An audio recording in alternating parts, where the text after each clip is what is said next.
Näin.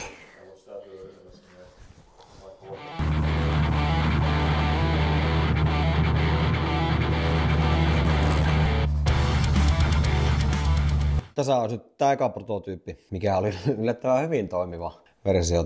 Ei ollut kuvitelmaakaan, että olisi saatu näin paljon iloa aikaiseksi tästä vehkeestä. Tämähän nyt on ihan normaalia, että kun tämmöisiä rupeaa harrastamaan, niin tulee heti se perinteinen tarve, että isompaa ja tehokkaampaa.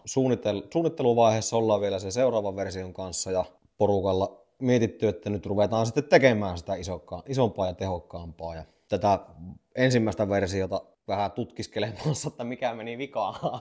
Ja aika monta asiaa meni vikaan. Että meillä no ensinnäkin meidän tavaravahvuus on milli muistaakseni. Ja se on aivan liian ohut tuolle propaanille tai butaanille. Palaa liian kuumana, että meillä tulee aivan hirveät lämpöpäästöjä tähän ja käytännössä kaikki saumat ratkeilee sen takia, että tämä käy aivan liian kuumana. Seuraavaan versioon pitäisi ruveta tekemään vähän paksumpaa. No, sitten me myös todettiin, että kun tätä hitsailtiin tikillä läjään, niin oltiin sen verran tyhmiä, että ei tajuttu laittaa suojakaasuja putkien sisään. Kun hitsailtiin, niin käytännössä joka ikinen sauma, mitä meillä on ollut, on tähän mennessä räjähtänyt auki.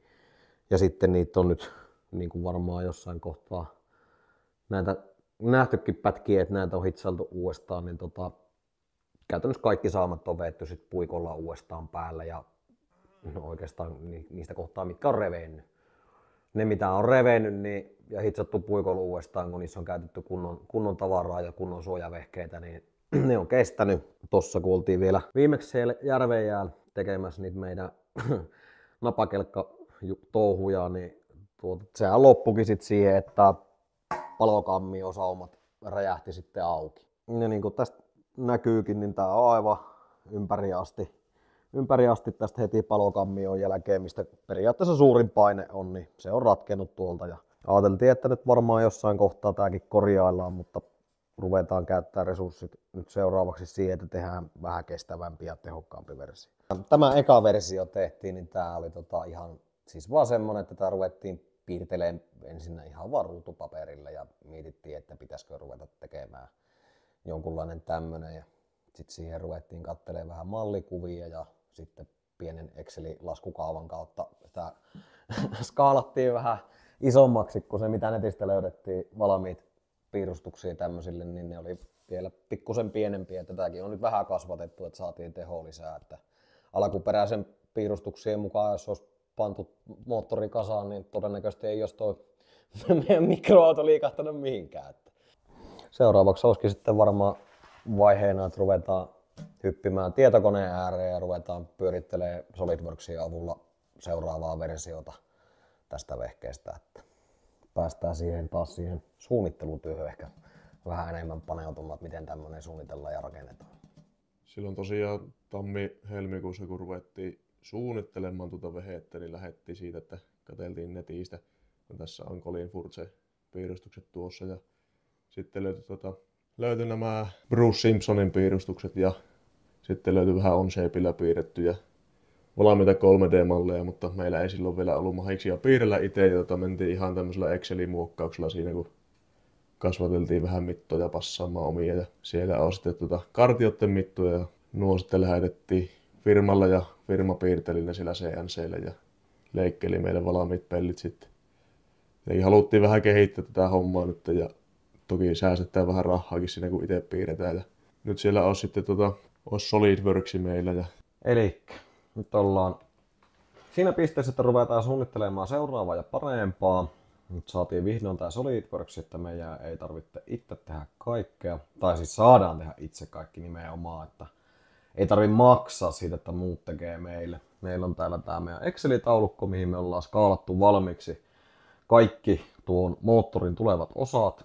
Ja nyt olisi tarkoituksena ruveta sitten piirtelemään nämä siihen malliin, että saadaan lähetettyä taas sitten seuraavalle firmalle nämä niin, että tällä kertaa ei tarvitse maksaa sitä piirtomaksua, että säästetään pieni penni sitten siinäkin. Nyt ruvetaan suunnittelemaan. Katsotaan tuolta ensimmäinen kartio. Täällä näkyy meillä mitat, mitä täältä sivusta löytyvästä kuvasta on otettu järjestyksessä aakkosittain. Ne on skaalattuna valmiiksi tuosta edellisestä kuvasta. Tuossa on alkuperäinen mitta ja sitten ne on skaalattu 1,171 kertoimella suuremmaksi. Ja sieltä lähdetään sitten suurentaa jokaista kartiota kerrallaan. Eli nyt meidän ensimmäinen olisi missäs toi mun hiiri menee? Ensimmäinen mitta olisi ACB-mitat, eli tuolta A on 141. Sitten jotta me saadaan tehtyä tästä kartio, niin täytyy laittaa tänne centerline, sieltä bidirectional offsetti ja laitetaan tonne 0,1 milliä noin. Sitten näistä tehdään rakennusversioita, eli että ne ei vaikuta siihen itse osaan. Eli nämä on vain suuntaan antavia viivoja, jonka jälkeen me pystytään leikkaamaan tuo ympyrä poikki. Ja periaatteessa siinä meillä on ensimmäinen osa kartiota. Sen jälkeen ruvetaan piirtämään sille vastapeluria. Sillä planeilla me ollaan, front plane. Tuolta napataan planeista kiinni, kun saiskin vielä. Front plane, siirretään sitä. Meidän mitta on B, joka on silloin 53 milliä. Näin. Sitten sieltä päästään piirtämään seuraavaa rinkulaa. Tuolta otetaan taas uusi kehä. Sinne mitta.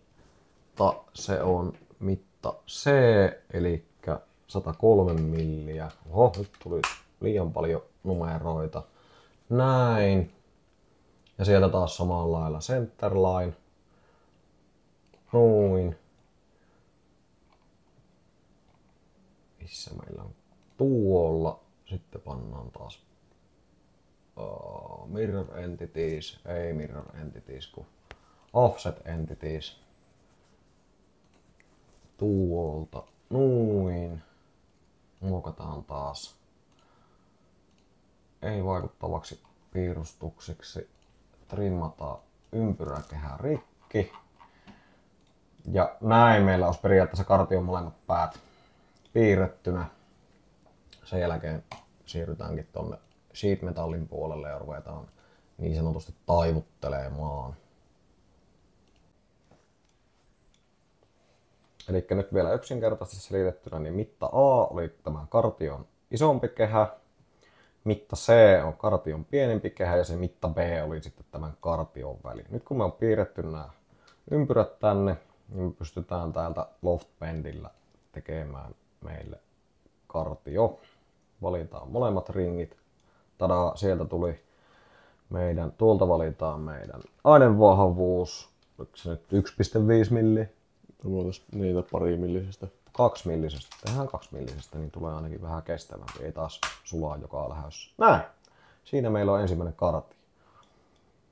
Tämän näköinen. Ja sitten meiltä saadaan täältä kauniisti vettyä tää auki, jonka jälkeen me voidaan mallintaa tämä muoto suoraan CNC-työksi ja lähetettyä suoraan semmosenaan sitten firmalle, joka meille tulee nämä leikkaamaan.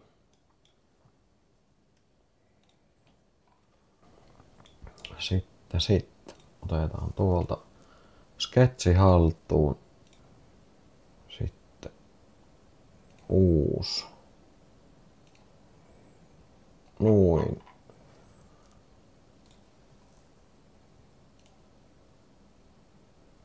Sieltä meille väliviiva, tuolta toinen. Ja näin meillä on palaa piirrettynä. Sitten laitetaan sinne vielä mittasuhteet varmasti, että ne nähdään oikein. Sieltä tulee nyt sitten se ympyrän kehä tuolle ulkokaarelle, ympyrän kehä sisäkaarelle ja sitten tuolta tuonne. Noin saadaan oikeat mitat ja Sitten vielä tuolta tuo levyn vahvuus. Näin, siinä on periaatteessa tehty ensimmäinen osa valmiiksi. Sitten ei ole enää kuin 2, 3, 4, 5, 6, 7, 8, 9, 10 yhteensä tehtävissä. Tässä menee semmonen tunterainen, kun pyöräytetään uusi moottori valmiiksi. Nyt kun kerta meillä on valmiiksi lasketut kaavat, minkä mukaan saa ruveta mallintamaan. Jos me tullaankin siihen tulokseen, että tehdäänkin itse nää, niin tehdään meille valmiit osakuvat. Tuolta meillä ei kovin iso tulostinta ole, niin käytetään A4.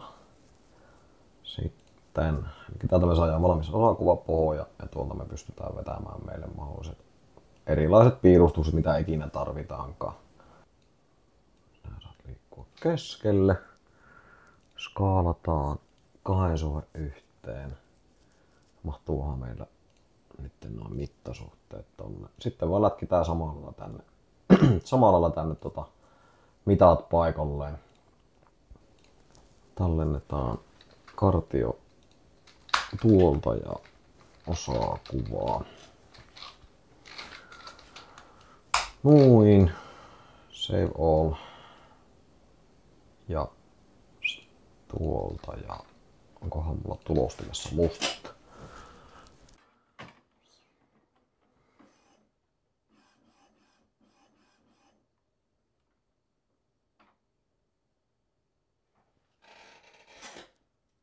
No niin, voidaan kuvitella kaikki, että sieltä tulee tulosteena nyt osakuva ja voitaisiin siitä sitten hienosti kopioida käsi pellille piirtää ja jäljentää siihen. Ja muuta kuin mittakalusto on vaan kunnollinen, niin saadaan käytännössä piirrettyä itsekin. Kyllä, sitten plasmalla tai rälläkällä sitten tietenkin voi leikata. Mutta mehän ei siihen lähetä vaan. Ei rälläkällä lähetä leikkelemään. Jonkun verran on tullut kyselyt, että miten tuo toimii, niin täällä on muun muassa YouTubessa on tämmönen animaatio tuosta moottorin toiminnasta. Laitetaan krediitit tuohon alas, mutta tämmönen näin, eli siinä on samanlainen suurin piirtein tuo moottori, mitä meillä on ollut käytössä tähän mennessä. Ja siellä sitten sininen on raitisilma, sitten vihreä on ilmapolttoaineseos ja punainen on sitten pakopuoli. Niin katsotaanpa miltä se näyttää se animaatiosta käytännössä. Sieltä menee ilma sisään, sekoittuu, syttyy, räjähtää.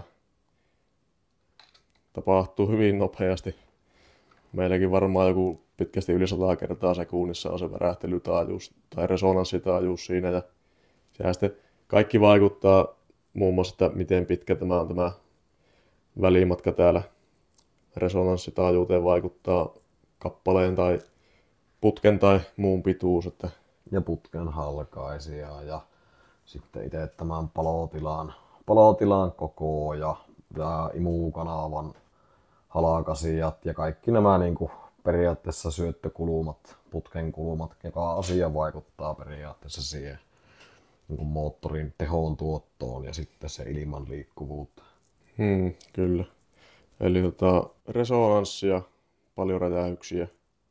Ja paljon tulta. Ja paljon tulta, kyllä. Kaikki on semmoista trial and erroria, niin lähdetään sitten suunnittelemaan sitä isompaa seuraavaa.